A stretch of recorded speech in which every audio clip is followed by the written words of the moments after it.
Okay, so we have the center back that is pinned with about 5/8 of an inch seam allowance. And this is where the zipper is going, okay? So it's the only area of the skirt that's gonna have a closure.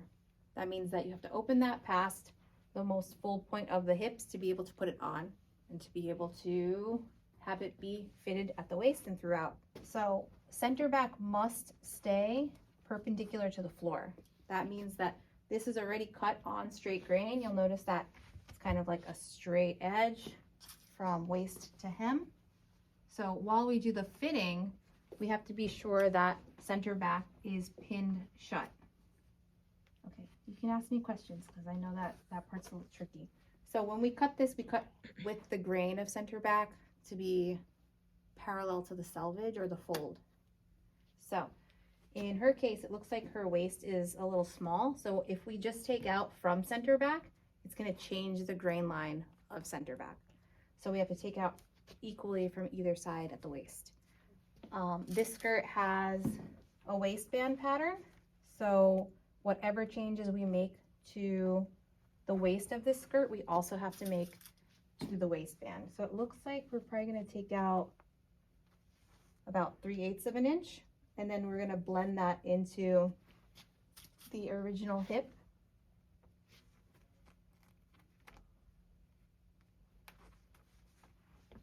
So we don't want it to be skin tight. So it's good that we're fitting this over leggings. It's fine that her shirt's under there too, because this fabric has a little bit of stretch because it's a twill. So all denim is a twill. You can see that kind of has like this vertical shape to the way that's woven. So I'm gonna keep over here. All right, so we're gonna take out the same exact amount on this side. And the reason that we do this inside out is because all of the sewing and adjustments that we'll do by machine are gonna be from the inside. And once we take this off, she can put it back on right side out. She just has to be careful with the pins. In the case that you'd ever be bringing something home to make fit changes to, like say you have a client and you're going to make adjustments for them, then you can use safety pins. You don't have to worry about them falling out while you're traveling. Let's turn you a little bit more. All right, it could probably be tighter at the waist, right? Yeah. Okay, take a baby step forward.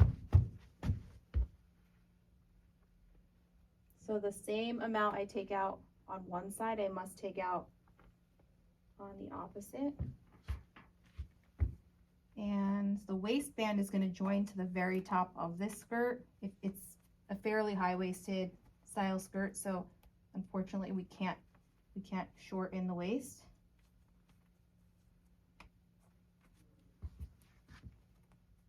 Maybe like a pinch more on the waist.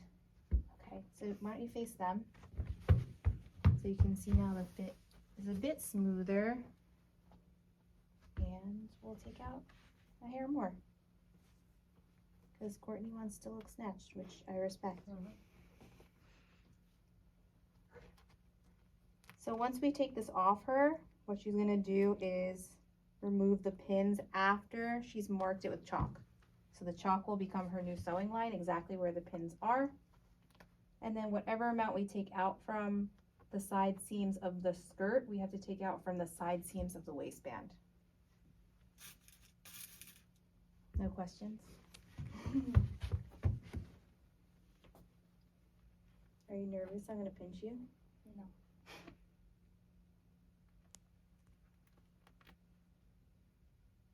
Okay, let's hope I didn't pin through her shirt. And then we'll put this on her right side out. But notice how center back is still perpendicular to the floor. It's super important, because if we take out from here and then put the zipper in, now we no longer are on straight grain. So when you put the zipper in, it's going to be wavy and the fabric is going to start to fray like crazy and it's not going to lay flat. So let's turn this. Hopefully I didn't pin you. Oh. Okay, so not the most perfect looking because of those pins. Now, I'll try to pull it snug, but I don't want to boop you. So there is all that excess fabric that we're going to remove, but this is just so that Courtney or your client can see what it's looking like temporarily. But what's most important is that from center back, we keep the original seam allowance. So if it's 5/8, when you pin it onto yourself or to whoever, just make sure that you keep that throughout. But there you have it, fit session. Give me the other top. You didn't record that, right? Me throwing. She's got the angle. Ready? Is it going? Yeah. Okay, so now this is where we've pinned her new waist. It should be equal on either side. If not, we can measure it. So I can measure from the seam allowance and then, you know, just add on where I'm stopping. So this is 1 5/8. And then I can measure the opposite side. So if there's any discrepancy, so this says 1 7/8. I'm going to find the difference. So I'm going to add the 2, divide by 2. You get it. So that's 1 7/8. So I'm not going to get too technical. It would be 1 3/4.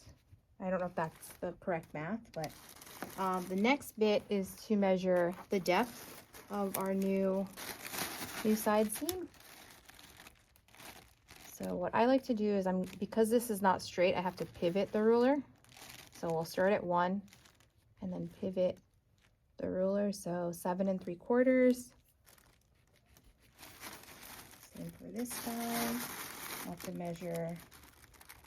Oh, that one's a little lower. Not significantly lower. Okay, again, find the difference. And then we already know that we have to take out X amount from the waist for our new waist. So I can remove all these pins. And then using this ruler, which is a hip curve, we're going to blend her new hip from 0 to that new fit adjustment. And then that will become her new sewing line on that side. And same for this side. But the next bit would be, we have to make the same adjustment to the waistband because the waist and the waistband are the same circumference. And there we have it. Then we'll just pin and sew this. She'll seam rip out her old stitching line and then we'll fit it on her again. So